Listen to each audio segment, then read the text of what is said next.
Nah, terkait dengan di bidang nurse ya, bagaimana kebijakan new normal pendidikan nurse. Jadi nanti ini adalah pembelajaran klinik untuk profesi nurse. Ini pengaturan rotasi, ini mengurangi jumlah mahasiswa dan juga dosen per rotasi. Jadi harapannya protokol physical distancing ini nanti masih tetap terjaga.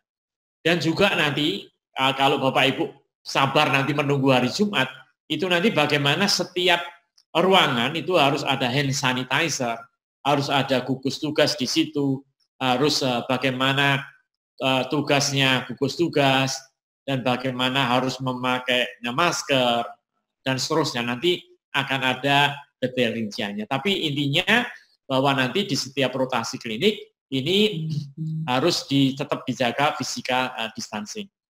Dan bangsa tidak pada lokasi perawatan COVID. Kalau diperlukan harus ada APD lengkap, protokol yang khusus, dan juga kemudian virtual reality atau simulasi center. Jadi ini di pembelajaran ini. Bagaimana dengan kebijakan di masa pandemi untuk Ukomnas? Ini nanti CBT online di lokasi uji terdekat dari domisili mahasiswa saat ini. Jadi protokolnya sangat ketat. Dan CBT online ini di lokasi masing-masing, ini tetap nanti dijaga high security sistemnya. Jadi ini sudah disepakati berdasarkan konsensus pengarah Ukomnas. Nah, bagaimana dengan diskresi masa studi? Jadi rektor di surat edaran Dirjen dapat memperpanjang masa studi mahasiswa. Jadi kalau misalnya dia sudah terancam DO, tapi karena terkendala penyelesaiannya di era pandemi ini, maka bisa rektor memutuskan tidak jadi di DO, misalnya diperpanjang sampai semester depan untuk menyelesaikan semua persyaratan akademisnya. Dan juga pertimbangan status pandemi kritis di wilayah. Jadi ini betul-betul keputusan ini harus dengan diskresi ini tidak diambil sembarangan, tapi dengan pertimbangan yang sangat ketat apabila mahasiswa itu memang benar-benar sekali memerlukan. Jadi ada pertimbangan status pandemi, ada kebijakan Pemda, jadi semuanya harus mendukung, ya tidak semata-mata diperpanjang. Jadi harapannya memang pada masa pandemi ini semuanya masih tetap berjalan ya, pembelajaran masih dalam, nanti juga semester baru Agustus juga jalan, semuanya tetap jalan. Tapi ada di surat edaran ada diskresi khusus kalau memang itu urgent dan perlu keputusan yang dengan pertimbangan berbagai poin tadi. Nah, untuk publikasi ilmiah belajar dari COVID ini memang kita lihat data itu publikasi-publikasi di jurnal itu meningkat ya di era work from home dan study from home. Ternyata lebih produktif ya, terbukti dengan jumlah publikasi khususnya untuk penelitian klinis di penelitian di COVID, untuk COVID ini meningkat jumlahnya. Dan juga perubahan metode pembelajaran dan sistem assessment itu juga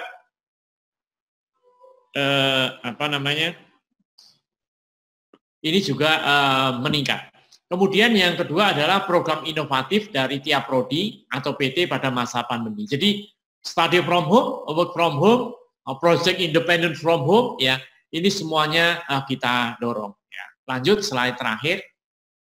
Nah, bagaimana untuk kelancaran pembelajaran di new normal ini? Jadi Bapak Ibu, kita Kemdikbud baru saja selesai Menteri Kemenkominfo mengundang semua provider ya telekomunikasi yang ada, diajak diskusi, dan kemarin para provider baik itu Telkomsel, Indosat dan semuanya itu sudah memberikan kebijakan-kebijakan terkait dengan pembebasan situs pembelajaran yang ada di pendidikan tinggi di Kemdikbud maupun di tempat yang mudah ini dibebaskan. Kemudian juga ada peningkatan bandwidth untuk kelancaran koneksi. Jadi misalnya kemarin Telkomsel misalnya menawarkan Indohome paket WiFi di kos-kosan, ya bisa satu murah tapi bisa diakses rame-rame dan seterusnya. Jadi masing-masing provider memberikan tawaran-tawaran. Tinggal kita sekarang membentuk satu MOU dengan para provider sehingga nanti kita bisa mendorong agar tidak hanya janji-janji tapi juga diberi juga keringanan langganan internet untuk mahasiswa dan dosen. Dan yang kedua adalah skema keringanan biaya kuliah. Jadi UKT ini dari rektor-rektor juga sudah menyatakan komitmen apabila ada mahasiswa yang betul-betul terkena dampak orang tuanya, ya tidak bisa membayar UKT, dibolehkan untuk mengangsur atau menunda atau mendapatkan keringanan. Ya itu surat-suratnya sudah kita minta semua. Kemudian juga ini keringanan-keringanan untuk ini. Bantuan APD untuk mahasiswa dan dosen di RSP kerjasama dengan beberapa perguruan tinggi dan swasta. Jadi intinya demikian Pak Hadi dan Pak Ibrahim yang bisa kami sampaikan secara singkat. Intinya nanti surat resmi dari Mas Menteri yang terkait dengan kebijakan pembelajaran new normal ini akan terbit insya Allah besok lusa ya hari Jumat. Tapi intinya adalah di situ pembelajaran tetap berlangsung asal memperhatikan protokol kesehatan yang sangat ketat. Mungkin demikian Pak Ibrahim dan Pak Hadi, karena waktunya sangat terbatas, saya sudah ditunggu di berbagai kegiatan. Mohon izin nanti akan segera pamit. Tapi kalau ada 1-2 monggo, kalau ini sebelum kami sudah ditunggu di tempat yang lain. Kami persilakan 1-2 pertanyaan atau komentar atau saran kami persilakan. Silakan Pak Ibrahim. Terima kasih Prof. Ya silakan Bapak Ibu, barangkali karena waktunya Prof Ari sangat terbatas, mungkin langsung saja mengangkat tangan di sini begitu kalau yang mau bertanya. Silakan Bapak Ibu, ada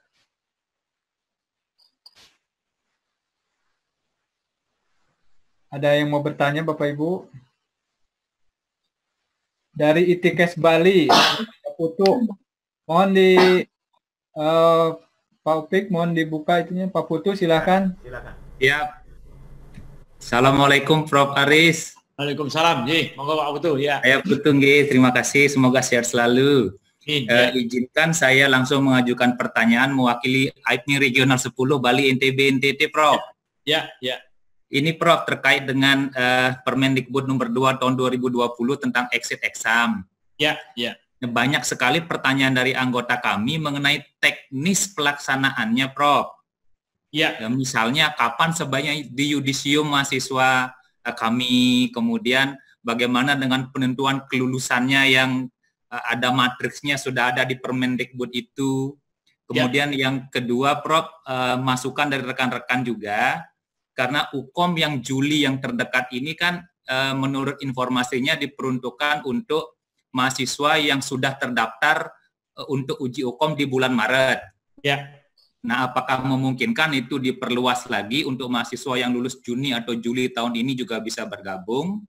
Sekaligus yang terakhir, yang ketiga, Prof, mohon difasilitasi karena ini exit exam dan terkait dengan kebingungan beberapa perguruan tinggi yang kalau nggak lulus-lulus mahasiswanya menunggu ujian kompetensi, dia harus bayar SPP terus, Prof, sampai dengan dinyatakan lulus. Nah, apakah memungkinkan minimal 4 kali, Prof, setahun, Prof?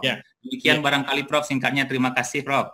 Ya, terima kasih banyak atas masukan, pertanyaan, dan juga saran. Jadi, secara singkat, bahwa di Permendikbud 2 2020, ini saat ini kita sedang membentuk satu komite, ya, komite bersama, di mana ketua umumnya sudah kepilih, sudah dilengkapi, sehingga nanti akan menyusun panduan, ya, panduan yang nanti untuk kebijakan UKOM, termasuk nanti terkait dengan pelaksanaannya berapa kali, dan juga nanti exit exam-nya itu nanti akan segera dirumuskan.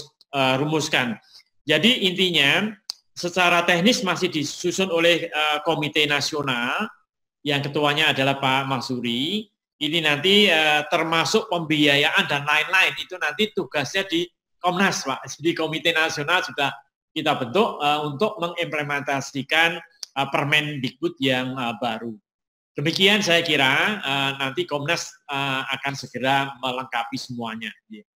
Mohon maaf ini terpaksa saya harus pamit karena sudah ditunggu di beberapa tempat. Terima kasih banyak dan ini sudah ditelepon di beberapa tempat, Pak. Mohon maaf. Terima kasih Prof Aris. Terima kasih Prof. Terima kasih Prof Aris. Terima kasih Prof. Ya Prof, selamat bertugas Prof. Ya. Mohon maaf Ibu Sri Warsini dan Bu Fatma ya sudah mengangkat tangan, tetapi karena Pak Aris sangat terbatas waktunya.